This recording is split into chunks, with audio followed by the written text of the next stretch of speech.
Hey there, Jeff Manchester, Manchester Music. As always, welcome. In this video, I want to talk about a bunch of comments that I get constantly when I do videos on products like Soothe or Sculptor or Gulfoss, and that's people wanting to know what the difference is in function and benefit to different tools that use this thing called spectral shaping. So today I want to talk about the differences specifically and benefits between Soothe, Sculptor, and Gulfoss. As ever, before I get started, please subscribe to the YouTube channel. I'm also on Instagram, Manchester Music Official. Hit the bell here on YouTube. You get notified when new videos go up, and it just means a lot to me to have you subscribe, so I'd appreciate it. So I think what people don't realize is that these tools, while they all use the same DSP, have different functions and benefits for people.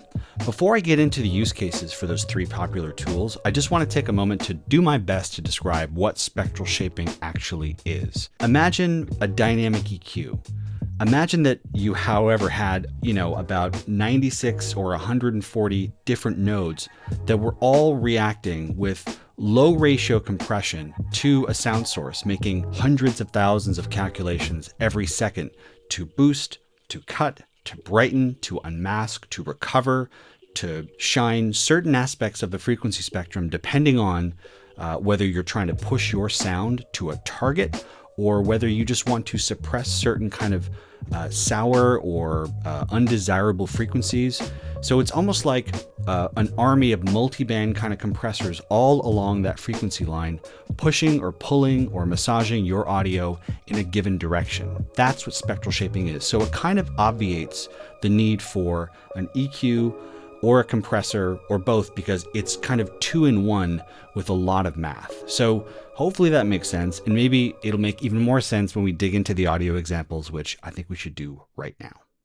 Okay, so we are in front of a DAW. For the script supervisors at home, yeah, I'm wearing a different shirt. It's a different day, but that's how it is sometimes. So I want to start with Gulfoss, and I have it right now on an entire stereo mix, and that's because I think that is where Gulfoss should be. And what I want to do is go over the parameters and the use cases for, I think, the fans of Gulfoss out there. I'm still wrapping my head around how much I like to use this thing, but I understand it enough that I think I can do it justice for this first part of these three spectral shapers. So right now it's hanging out. The blue version here, there's another version which is like live and another version which is master. I think the live version is a super low latency. The master version, I think, adds a bit more oversampling, and it's scaled to be a bit more kind of designed for mastering, so smaller kind of boosts and things like that. This is the all-purpose Gulfoss, which again, I think deserves to be thought of, I think, in a mastering kind of context. So we have recover, tame, bias, brighten, boost, and there's a couple of very low-key meters in here that I think are going to be valuable as well. So I have a song here. It's called Worth by Eastern Souvenirs. And let's first talk about recover. When I bring recover up, what it's going to do is recover any aspects from 0 to 20,000 hertz that have been masked. So it's going to aim to revive them and boost them. When will it be enough? It's always what you're thinking of. What will it take to see that you don't have to prove your worth to me? It's pretty wild there, but you can hear the shakers coming out at around 16, 17,000 hertz, and you can hear other stuff kind of in the mids and the low ends just kind of getting brought back to life. And I think it scales all the way to 200, which is kind of cool. Option and click to return it to default. Now tame is going to suppress a little bit a la Soothe by Oeksound, things that are getting in the way of the articulation of the overall track and tame them. So let's do that. I'll bring this up. It goes, yep, all the way to 200. Let's bring it in. When will it be enough? It's always what you're thinking of. What will it take to see that you don't have to prove your worth to me? Now let's talk about the meters. As I was taming, we had some meter information over here and over here. On the bottom here, if we trend toward the right, we are brightening more so than darkening. And over here, if we trend more to the north, we are recovering. And if we trend more to the south, we are taming more. So let me bring up tame and take a look over here. So it's trending downward, and that's because we're taming. And with that taming move, we are overall brightening the mix more than we are darkening it. So those are two important meters to kind of know about as you make your moves up here. So I think ideally what you want to do is get a nice blend of taming and recovering. So let's do that now.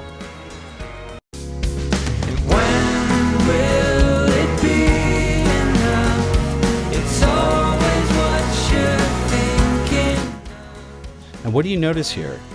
Looks like I'm doing an equal amount of taming and recovering, so we have equal shoots heading north and south. And I'm also not straying too far from the zero here with the brightening. And what I've read and heard is that you want to be kind of close to the center as a bit of a sweet spot target to aim for.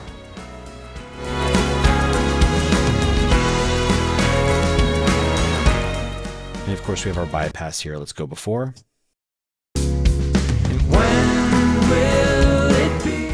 After. It's always what you're thinking of.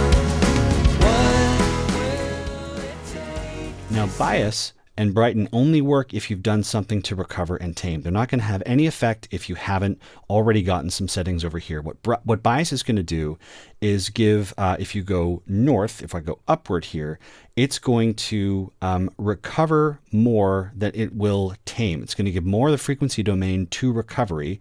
If I go south, however, it's going to do more taming than recovering. So it's biasing the processing toward one of these two activities more than the other one. So let's do a little bit of first, let's go up and maybe bias it more toward recover, and then we'll bias it down toward taming, all the while keeping an eye on our meters to see what they tell us.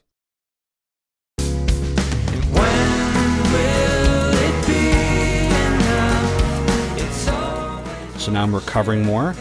And we see over here, it's trending way north. It's recovering more, right? Let's bring it down.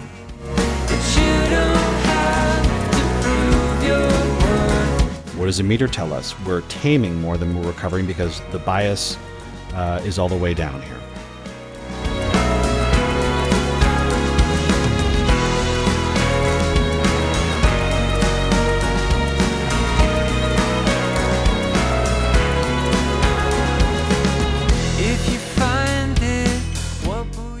Now, brightening, I mean, let's just listen to what this does. I think you'll hear it right away and definitely see it. Let me bring the brightening up with our bias, tame, and recover settings locked here.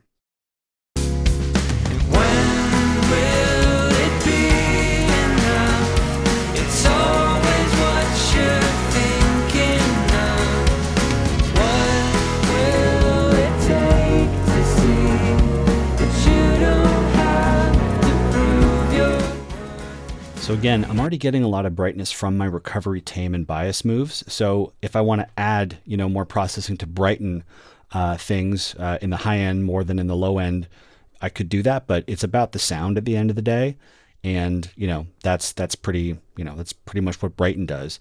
Now boost is interesting because as humans, we all have our own sensitivity to certain frequencies, and we tend to favor and hear stuff in the mid-range more than in the low end. And this is kind of how LUFS was developed as a standard to measure instead of other ones, because it takes into account our kind of our preference for mid-range. So in this way, I can bring in the boost here to basically bring in loudness from the low end more and the low mids more, or bring in loudness from the high end and high mids more. So when I boost here, it's going to favor and bring in volume and loudness from low end information more than high end information. So let me bring that up. So you see this curve right here. It's getting added. Of course, if I bring it down,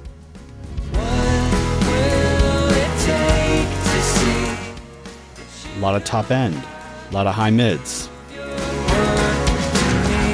Equal loudness, but we're kind of letting different aspects of the spectra kind of lift the level, as opposed to just having kind of a flat overall level where certain frequencies are represented and contributing to that loudness. So that's a way for us to kind of control what frequencies are contributing to the overall loudness that we like. So the last thing I want to talk about with Gullfoss is that we have these bands here, which will allow us to negate certain amount of processing from happening on the frequency spectrum. So if I say I really like what's happening in the top end, don't love what's happening in the low end, all I got to do is do something like this. When will it be? Conversely, It's always what you're thinking of. that's pretty simple, pretty straightforward. To see. Do a little bypass. When will it be enough? It's always what you're thinking of. So that's very bright. You might think it sounds better because it's brighter. I happen to like this final rough mix that I made. I like its kind of dampness and darkness, but Gullfoss allows you, I think, pretty quickly with a lot of flexibility to go in and change the overall character of the sound using very complex spectral shaping.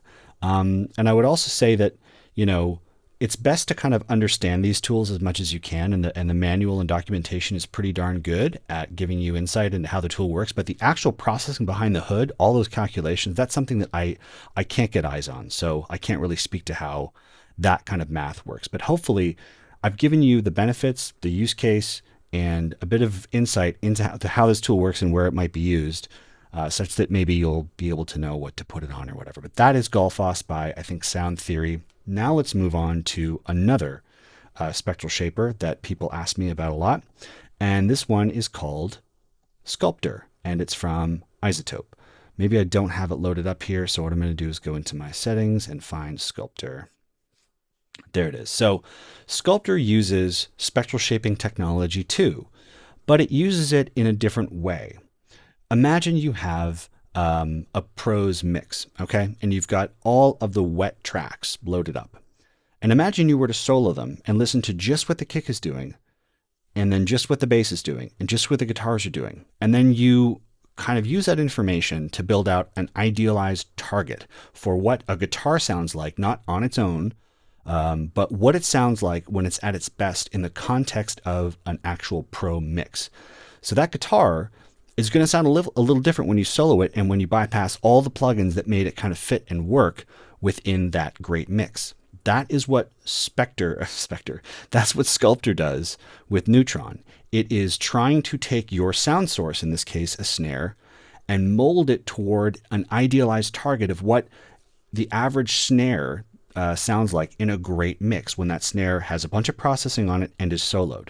Now, to my knowledge, the processing, the targets that were created, time-based effects like delay and reverb were not taken into account. Just kind of overall EQ and compression and maybe saturation was used to inform that target. So when you bring Sculptor onto your track, you're first kind of asked, well, what is this? What are we working on here? You see a whole bunch of options. In this case, I'm working on a snare. You can hear a bit of a kick beater in the background there. But it's the snare that I want to sculpt into its idealized target, right? So I'm going to go over here to percussion, and I see a snare instrument right here. So now what's happening is it's going to look at the target, look at my track, and try to push, using spectral shaping, my snare to sound like the idealized, pro snare sound that was informed by, again, listening to pro mixes and building that target. So we have three options here. It's a little bit more simple than Gulfoss, but still very simple here. We have this, the intensity of the processing here, and I can go up from 50, double click, returns everything to default. Tone, brighter or darker, sound familiar, right?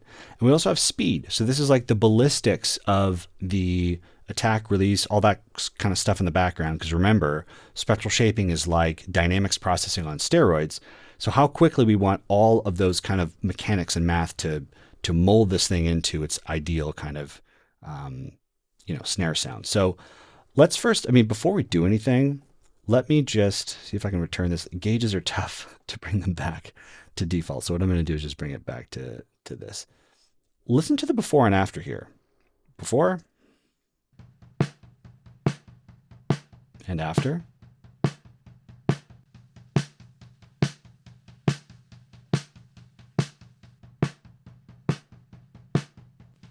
So already with like no processing, This guy has a lot of character right off the bat, and that's because I have this at 50%. Bring it all the way down.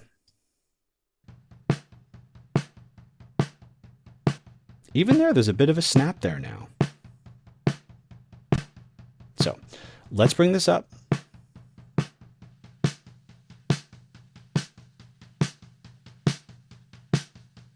So now we're favoring a little bit more of a darker tone, and we're seeing from 60 to about 300 cycles, a bit of a boost there. I can make it really kind of thumpy or bring the tone up. I mean, to me, let's go before.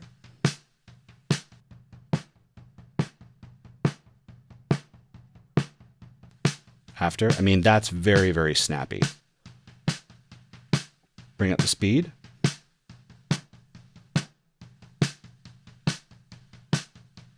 If I bring down the speed,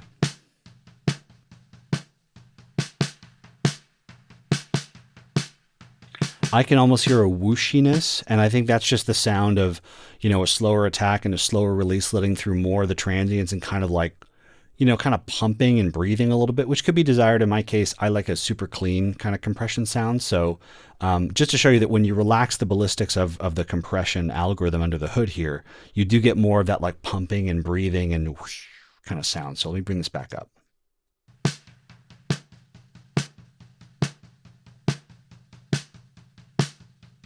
Before.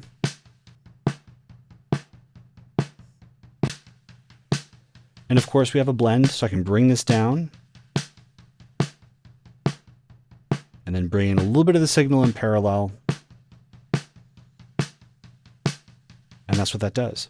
Now, just like Gulfoss, we also have our bands here if we want to prevent certain areas of the spectrum from getting treated with this processing. So if you get the point, right? If I bring this in, now we're just focusing it from about 282 cycles to 1.9. So totally up to you. Okay, so when I bring this in, I just want to kind of get this point across here. When we bring this in from scratch, let me actually close it out and bring it back up. There's all kinds of targets that iZotope built out based on their target analysis.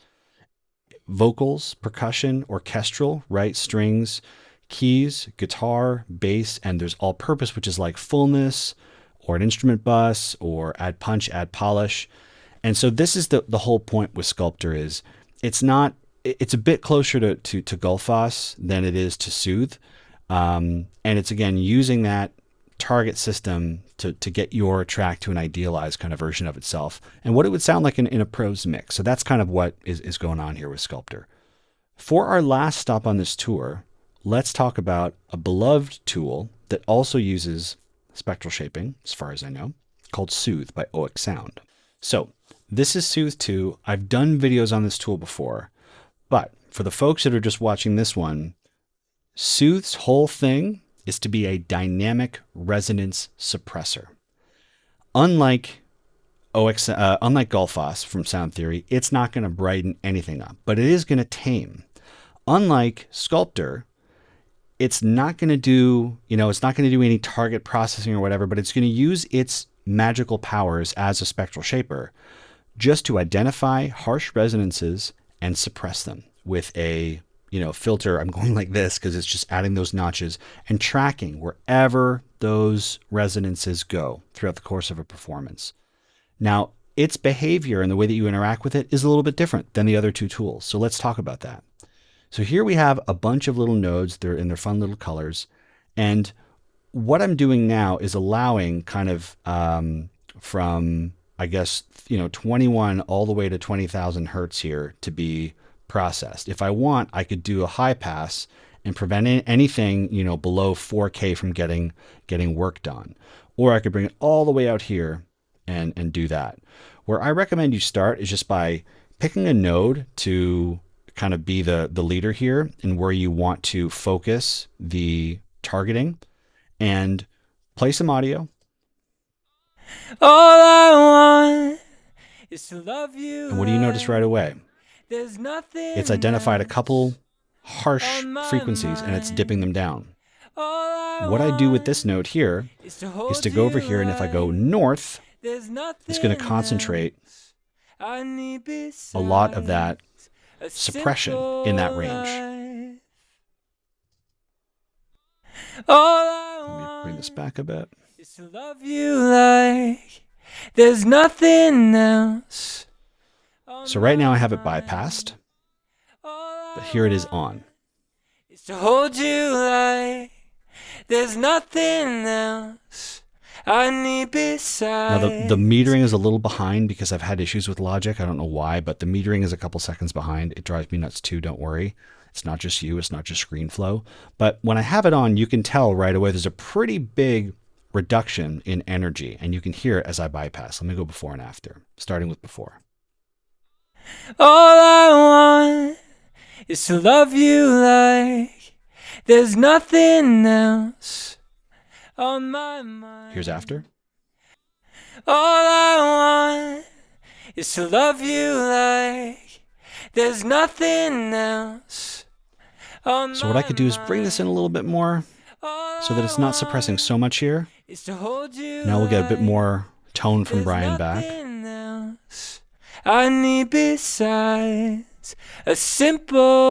All I want is to love you like. So I reined in my settings a little bit, and now I think we have a bit more of a balanced kind of feel here. Before. All I want is to love you like. After. All I want is to love you like there's nothing else Before. on my mind. All I want is to hold you like After. there's nothing else I need beside. So it's a reduction in harshness. That's what it is. When I listen to this stuff with headphones on, my ears, whenever I get resonances, they do this thing. That's the best way I can describe it. They kind of close up, and I get they're like, oh, don't hurt me, and they're kind of protecting themselves. That's how I perceive resonances. I don't know why, it just is. So that is what Soothe 2 is purpose built for. Now, a couple of very, very quick controls here to show you. I'm not going to go over the entire plugin, but we have a delta. This shows us what is being taken away, which is super helpful. So when I hit delta, we're just going to hear the stuff that Soothe is dynamically suppressing. We'll turn it on now. Is to love you like there's nothing else on And this is actually a very instructive view because we're seeing the resonances like we would in a normal EQ. And what Soothe does is it takes those and goes, okay, they're all here. I'm going to impose a thing that pushes them all down. So that's what you see when I unbypass this. Right? Flips them and pushes them down.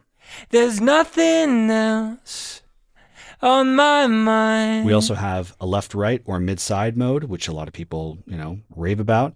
And the main kind of parameter here is this depth control. So this is like how far I'm shoving those resonant frequencies down. Nothing. Is to love you like there's nothing. Let's go all the way. Else on my mind. All I want is to hold you. The way that I characterize overprocessing with Soothe is it gets kind of fuzzy. I don't know how else to say it. It gets kind of fuzzy, like and kind of, I don't know, fuzzy on the vocal. So back the depth off until you found a good kind of setting for yourself. All I want is to love you like there's nothing else. And we have soft or hard, which I think controls the severity of the suppression. So hard, seeing very narrow, pinched kind of suppression trails. With soft, they're a bit rounder, on my a bit wider. All I want is to hold you. And there's a mix parameter here. All I want Right, bring that in. is to love you like there's nothing else on my And mind. again, if you want to target a certain area, just bring this stuff in here or leave it all out and then bring these guys down, right? Bring this down and then bring this guy over and just lift it up. And you can bring the band controls back here to narrow the frequency area, to narrow the Q2. And just, it kind of works like the inverse. The more you bring it up, the more it's going to suppress, right? Bring it up. Is to love you like There's nothing Bring else it down, suppresses less. on my mind. All I want. So I will say that there's another kind of mechanism for Soothe, which I don't use. It's a sidechain function. I did a track spacer video some time ago, and all that does is looks at two tracks and gets one out of the way of the other. A lot of people, like Reed Stefan, the realist puppet in the game, uses the sidechain feature in this way as a kind of advanced track spacer, and you can toggle that on here. Just go to your sidechain source and it'll do that kind of balancing for you. So that is Soothe 2. Soothe is for dynamic resonance suppression. Sculptor is to use, Sculptor is for using that lovely spectral shaping to mold your track into a target. And for Oeksound, for Gulfoss from Sound Theory, this is more of, I think, a mastering tool to get the whole body of the audio either, a bit more clean, a bit more clear, while giving you a lot of control over how the loudness is working to favor certain frequencies over the others in your attempts to get that kind of great, loud, clear sound. So they all use spectral shaping as far as I know, but in different ways for different purposes. And how you use these guys is totally up to you. I've given you the predominant use cases for these, but of course you could use Gullfoss on a track instead of a master. You can go and use Sculptor and have a bass or a guitar target on a keyboard source, right? So you see what that sounds like. It's a sound design thing. Or you could use Soothe like Reed Stefan does and use it as a dynamic sidechain track spacing thing. So how you use these tools is totally up to you. But I thought this video should be made just to clear up the differences and use cases between, all the rage now, these spectral shaping tools. So thank you so much for watching. Let's hop back to the other side. Okay. Thank you so much for watching. Is there a spectral shaping tool that you prefer to the ones that I showed? Do you have any outstanding questions about what you've just seen? Please let me know in the comments. I read every one of them. I respond to most of them in my own way with a thumb or a heart or with a reply back. Vodcast Podcaster, if you want to email me, of course, I'm on Instagram as well. I will see you in the next one. Take care. Bye.